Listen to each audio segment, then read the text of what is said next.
My name is Lucia Liu, 26 years old, and I've been working away from home for over 3 years now. A few days ago, my husband Gary called saying he missed me and asked me to come home to see him. Counting the days, I realized it had been nearly half a year since my last visit, so I agreed with a nod. As for why I'm the one working away instead of my husband, that brings us to the peculiar matter of my father-in-law. As my thoughts wandered, the rural bus arrived at its stop. Hoisting my large backpack, I hurried toward home. Then a familiar voice caught my attention. The man was short and dark-skinned, his face so deeply wrinkled it could trap mosquitoes. He shuffled closer, leering at me with an audible gulp. "Lucia, you're finally home. Old man, missed you terribly. Gary missed you." The stench of stale sweat hit me. Disgusted, I instinctively took 2 steps back. This was my father-in-law, Frank Liu, a petty, selfish man who'd often taken inappropriate liberties with me. Noticing my guarded expression, he grinned, revealing a mouthful of yellow teeth. "Lucia, old man wasn't respectful before. I'm apologizing now. Gary's lectured me plenty. Don't worry, nothing like that will ever happen again." As he spoke, Frank grabbed my luggage. Maybe it was my imagination, but his eyes held something unsettling. This served as my reminder. A dog can't change its taste for filth. I didn't believe for a second he'd truly reformed. Lost in thought, my heel caught in a stone crevice. With a slight tug, a crisp snap sounded as pain shot through my ankle. I lost my balance completely, stumbling forward uncontrollably. Just then, the old man caught me, asking with concern, "Lucia, are you all right?" Though my twisted ankle throbbed, I desperately twisted my waist to break free from his grasp. But injured as I was, my strength failed me. The old man, hardened by years of farm work, held me fast with peasant strength. Suddenly, I felt hot breath on my neck. The old man was panting heavily. "Let me go. I can walk myself." I glared at him venomously. The old man sighed, gently setting me down. "Lucia," he said, "this old man means you no harm. Why must you always be like this?" I sneered inwardly, but stayed silent, attempting to walk alone. My right foot buckled. I nearly face-planted before the old man caught me again. Pointing at my swollen ankle, he insisted, "Let me massage the blood flow first. Lucia, it won't heal otherwise." Without waiting for refusal, he propped me against a pine tree and roughly pulled off my strappy heels with calloused hands. Flushed with shame and anger, I was about to scold him when father-in-law suddenly grasped my petite foot and began massaging it gently, just like those professional foot masseuses would. The peculiar sensation drew an involuntary murmur from me, though the swelling did feel somewhat relieved after the kneading. My furrowed brows gradually relaxed, and my gaze toward father-in-law softened slightly. But the next moment, I noticed him staring transfixed at my toes. "Lucia," he said, "your feet aren't like those of country women at all. They even carry a faint fragrance, like a fairy's." Overcome with embarrassment, my face burned crimson down to my neck.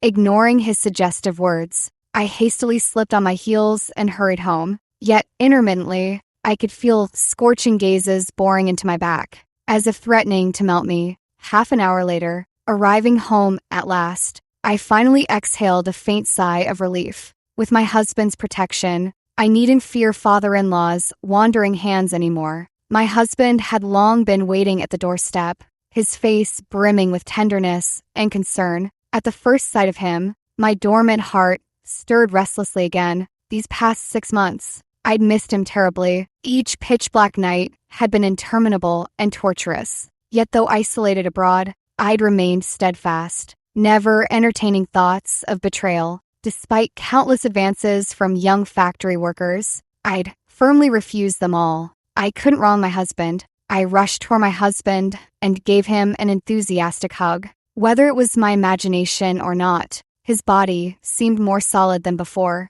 "Honey, I missed you," I cooed like a kitten, playing cute. His breathing grew increasingly ragged, his heart practically pounding out of his chest. Then we both went back inside. An hour later, I was exhausted, my skin slick with sweat and uncomfortably sticky. That's when I noticed something unusual. His physique seemed even more robust than before. Blushing, I couldn't help but ask, "Honey, did you secretly buy some vitality supplements behind my back?" After all, I knew my husband best. Just days ago, he called complaining of pneumonia, his health in shambles. How could he bounce back so quickly? His expression flickered briefly before he pressed a finger to my flushed lips. Later, I grabbed my nightgown and headed to the shower. My father-in-law sat on the patio chair, stealing glances at me, enough to make my skin crawl. His gaze wasn't just intrusive. I could hear him swallowing hard. Once I finished bathing, I'd have to confront my husband about this. His father was crossing every line. What kind of man leers at his own daughter-in-law? Warm water cascaded over my skin, rinsing away the sweat. A sudden thought flashed through my mind. Something felt off about my husband, though his face remained the same. His physique had grown more muscular, and his repertoire of techniques had expanded. Had he been secretly seeing other women behind my back? Where else would he have learned such things? The more I dwelled on it, the colder my heart grew. Just because I could resist temptation didn't mean he could. If he truly was unfaithful,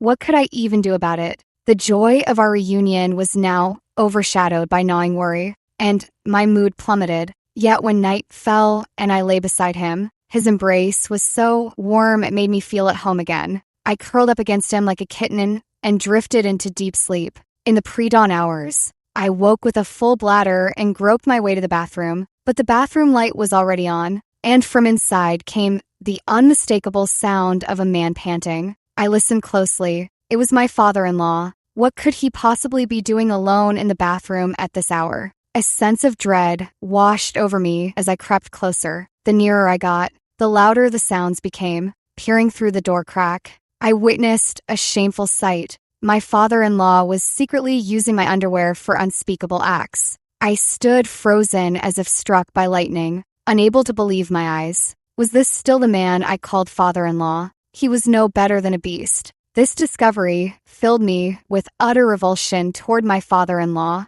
Clenching through my urgent need to pee, I returned to our bedroom, determined to confront my husband. If his father dared behave this outrageously right after my return, what horrors awaited later? My husband Kyle lay snoring like a hog at the bedside. When I shook him awake, he grumbled drowsily, "Lucia, can't this wait till morning?"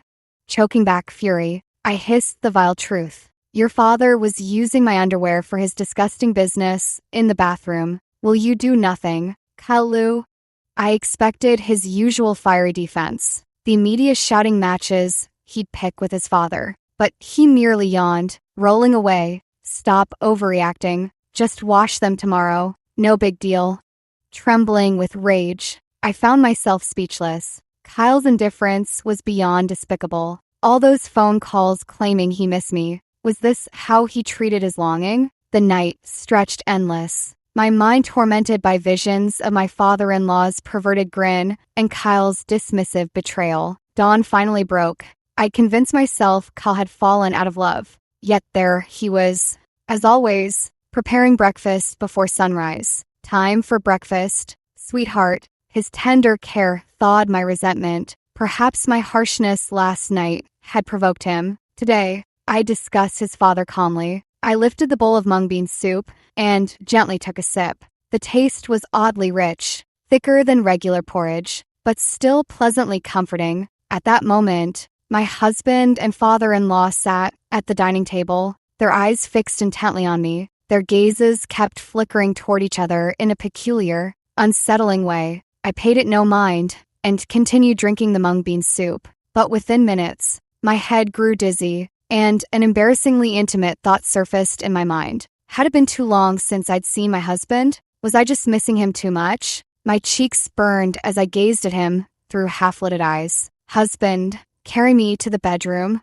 His breathing grew heavier as he nodded, lifting me gently before trying to pull away. Though my limbs felt weak, I clung to him desperately. "Darling, wait just a moment," he said. "Let me use the bathroom. I'll be right back."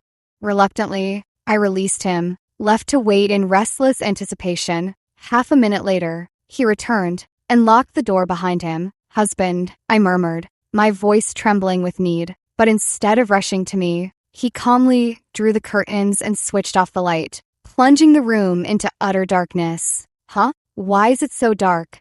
He didn't answer, only inched closer. Then a foul, sweaty stench hit me. My body jolted in realization. This wasn't my husband's scent. Only my father-in-law smelled like this. I struggled desperately, yet couldn't muster an ounce of strength. Frank Lou, you beast, let me go. His coarse hands pinned my shoulders with terrifying force. This touch was utterly unlike my husband's. It could only be his father. Lucia, seeing you in such distress, let this old man help you. As he spoke, the old man began groping me shamelessly. Panic seized me completely. Where are you, husband? With all my strength, I screamed toward the door. Husband, help me. I distinctly heard footsteps outside, yet no one came to my aid. Shame and terror overwhelmed me. Summoning my last shred of reason, I slammed my head against the bed frame. The loud thud was followed by agonized wails. The pain was unbearable, yet the pain cleared my mind. Gathering all my strength, I kicked the old man square in the abdomen. The next instant, I leapt from bed and flicked the light switch. There on the mattress, clutching his stomach, who else but my father-in-law? Nausea overtook me. You vile beast, you'll rot in jail for this. With that, I twisted the doorknob and bolted outside. Then came the unthinkable. My husband Kyle stood eavesdropping at the door. He'd been there all along. Kyle Lou, your father commits such atrocities. And you just listen? As these thoughts swirled in my mind, twin trails of silent tears streaked down my cheeks, a bitter mixture of rage and wounded pride. My husband's lips twisted into an unnatural grin. His unblinking stare made my scalp prickle as he drawled, Lucia, back so soon? I hadn't noticed the old man creeping up behind me until a shadow fell across my shoulder. This filly's got fire. Son, he wheezed, rubbing his side, nearly kicked this old man's kidneys to pulp. The revelation struck me like a plunge into frozen depths. Had Kyle known, allowed this? Was this still the man who'd cherish me, who'd deliver his own wife to that twisted old goat? Disbelief propelled me forward. 3 years of marriage. I spat at Kyle, voice trembling. What sin did I commit to deserve being thrown to a monster? Kyle's face remained impassive. Come closer, Lucia, he taunted, flicking his fingers. I'll whisper why.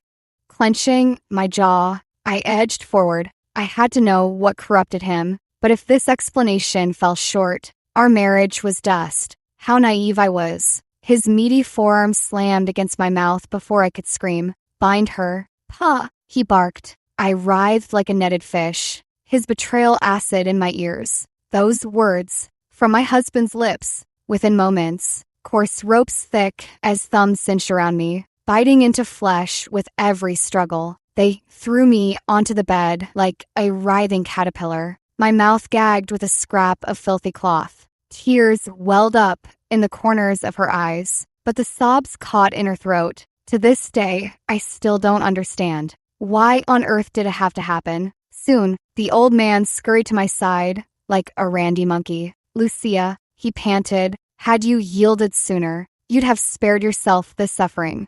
It's our son's health that's failed him. The test showed he has low sperm count. No wonder you couldn't conceive. As we say in the countryside, there are 3 forms of unfilial conduct, but to leave no posterity is the greatest. Without descendants, people would point fingers at our family's back for generations. Lucia, don't blame us. As long as you carry this pregnancy well and bear the child, you'll still be my good daughter-in-law. My limbs trembled uncontrollably. How could anyone utter such heartless words? With all my strength, I finally spat out the gag from my mouth and cursed in fury. You violate all human decency, devoid of conscience. Aren't you afraid of prison?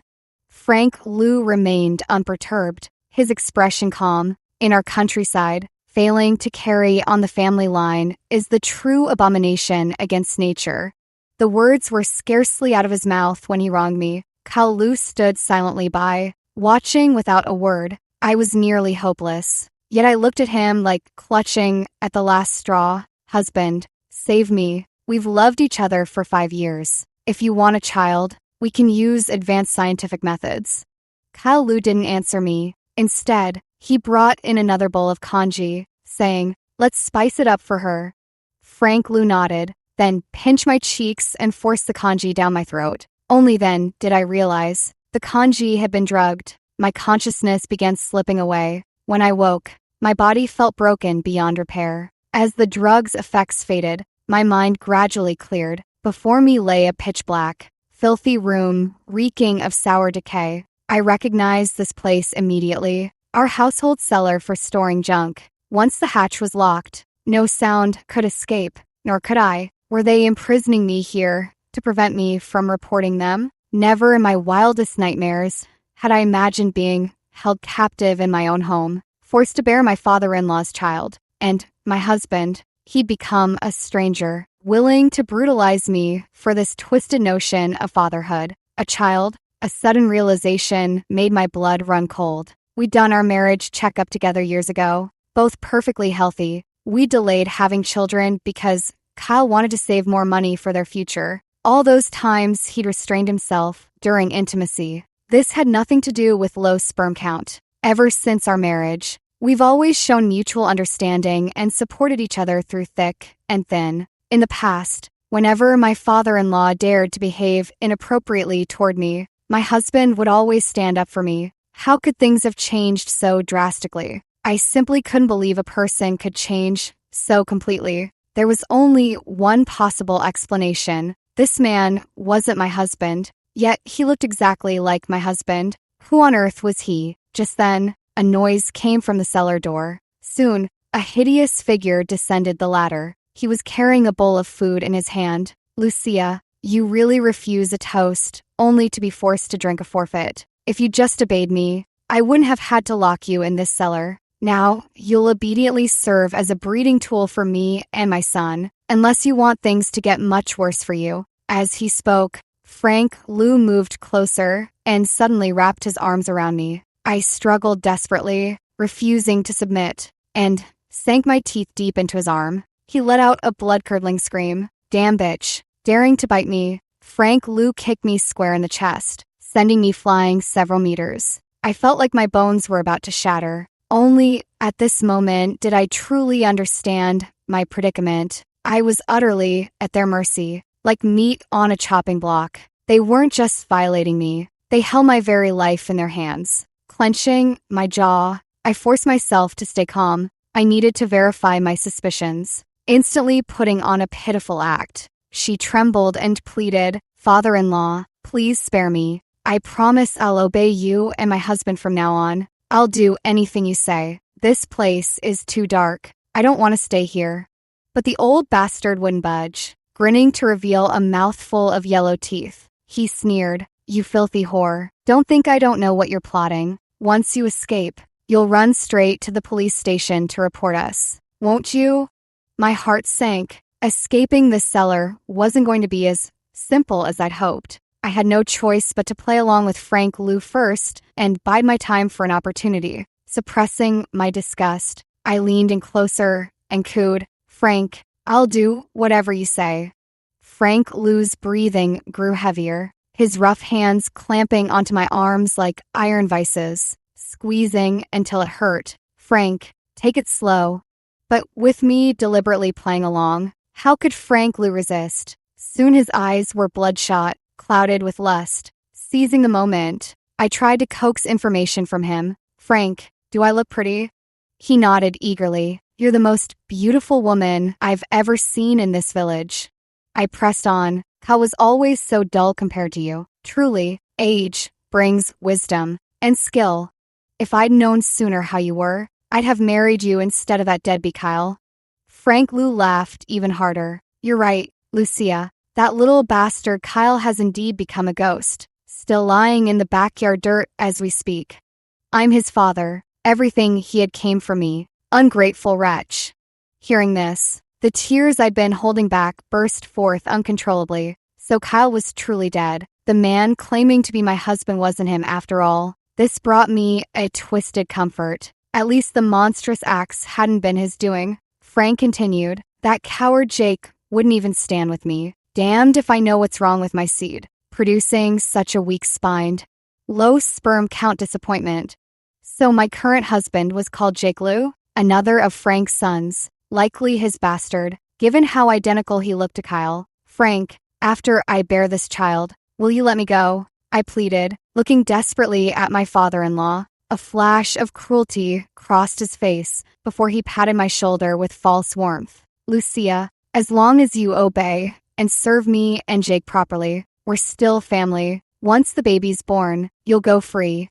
For now, rest well for the pregnancy. You'll want for nothing. We'll provide the finest care daily.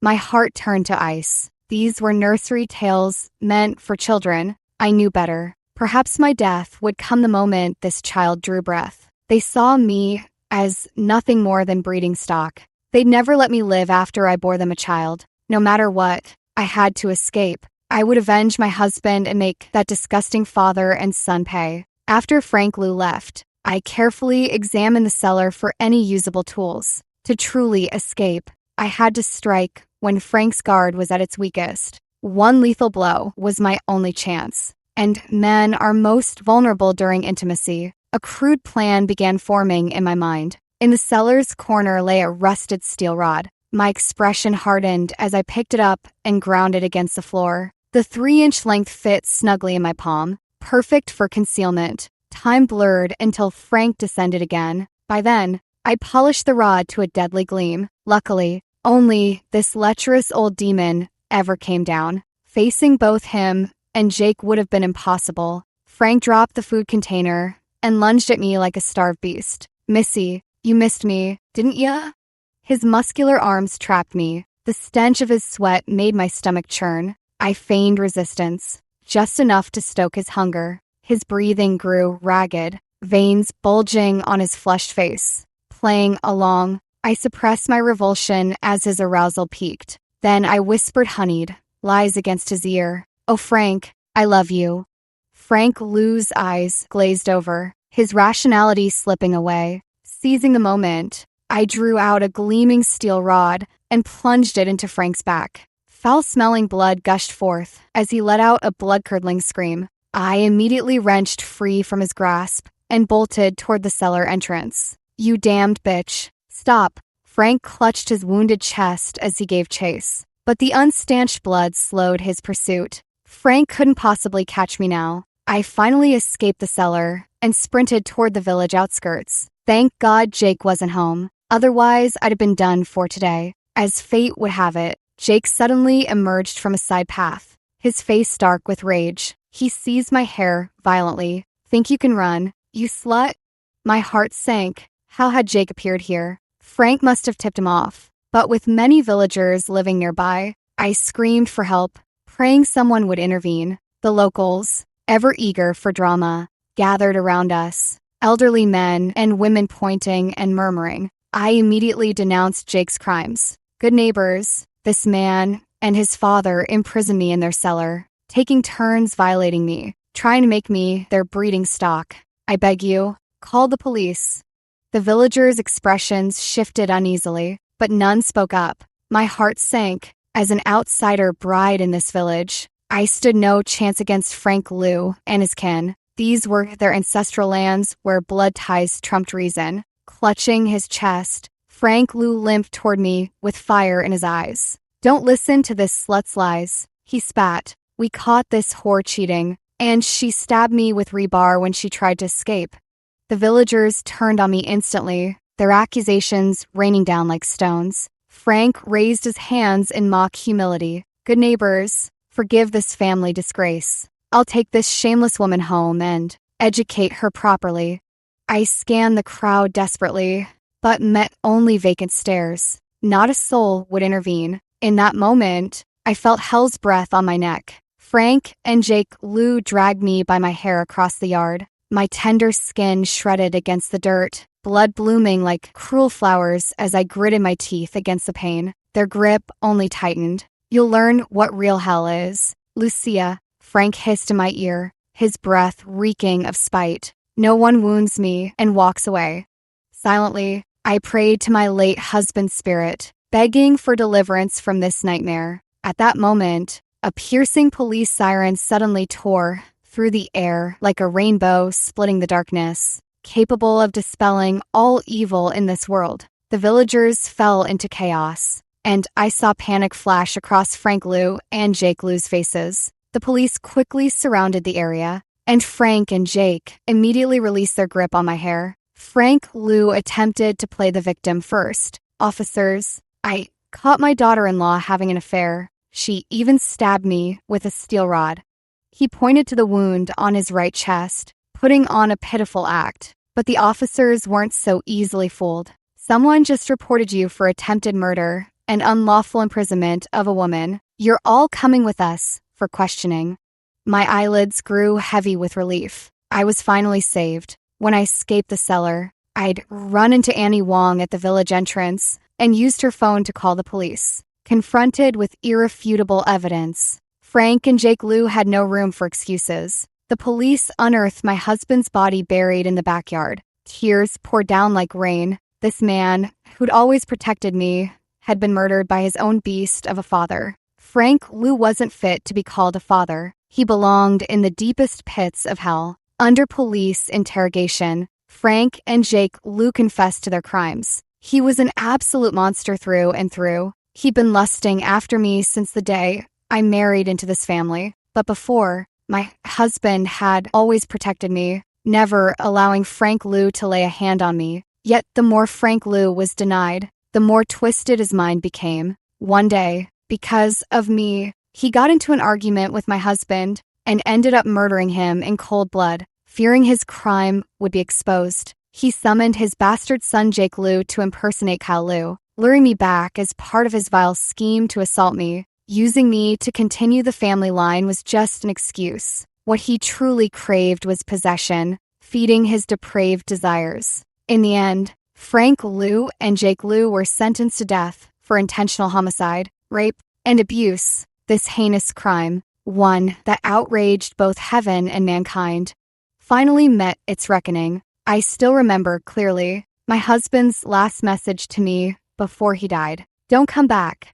I reburied my husband's remains, kneeling before his grave, weeping until I was drenched in tears. "My love, I finally avenged you. Husband, you'll watch over me from heaven forever, won't you?"